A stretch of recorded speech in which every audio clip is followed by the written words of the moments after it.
Well, we are covering basically the madness in society. That was my expertise. I actually majored in history and sociology at university. And before that, I was going for journalism until my journalism professor said, don't go into journalism. It's a dying profession. You will be miserable like me, and you will be divorced, and your children will hate you like me. And I was like, oh my God, professor, that's really heavy. But he was right.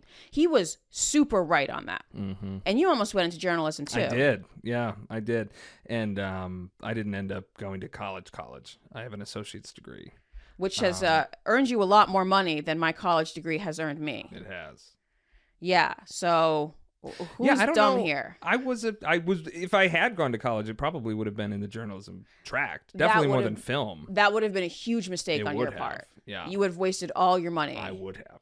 And been miserable, because who's in journalism now are kids who came out of Harvard. Yeah. It's not us. Mm-hmm. It's not working class people who went to state school. Mm-hmm. Like, you have to know people. I know some people. Oh my God, I'm not going to name names.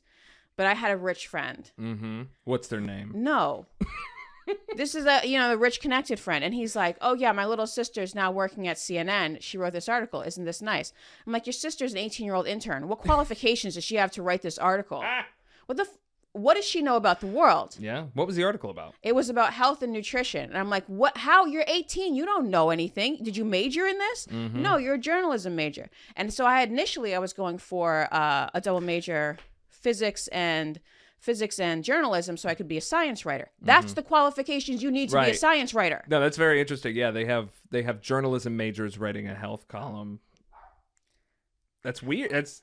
That should be the opposite. I don't think it was always like that. I mean, we could be uninformed because we're on your podcast, but back in the day, yeah, didn't journalists sort of come out of other avenues? Like, well, there weren't journalism majors, right? It was something you didn't have to go to school for, right? Because it's about researching and kind of being a pain in the ass, and knowing a lot about a particular thing.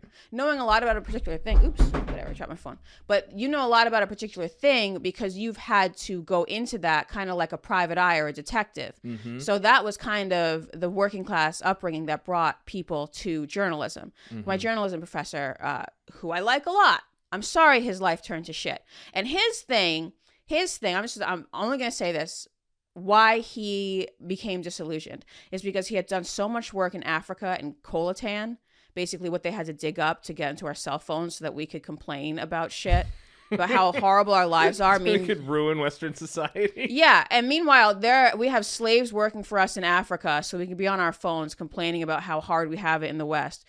And nobody cared. Nobody cares about this kind of stuff.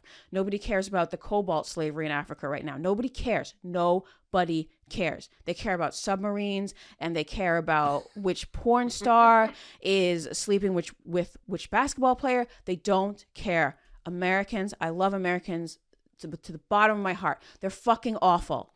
They're very unserious people. They're an unserious people. We're an unserious people. We are. Because...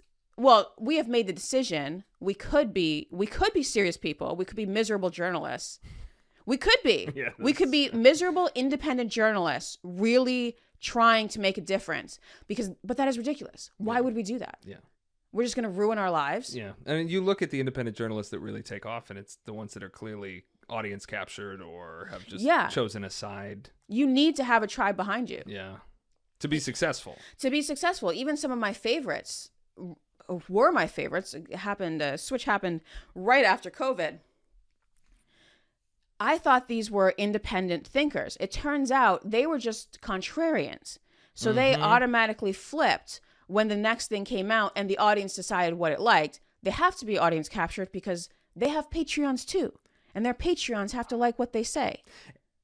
We'll just say it. I mean, the whole reason you're doing a podcast is so you can talk about COVID. Openly. But that was a COVID. So this has been a snippet of my weekly podcast. It's available on my Patreon. If you're on my Patreon, you know you can ask me questions, and we will be doing live streams soon. For all my YouTube viewers, don't worry, you are still going to get your regular videos. It's just extra to be on Patreon. And also, if you're on my Patreon, you will get the audio only of all of my upcoming videos, so you can listen to me in your cars rather than watching me on YouTube. Thank you.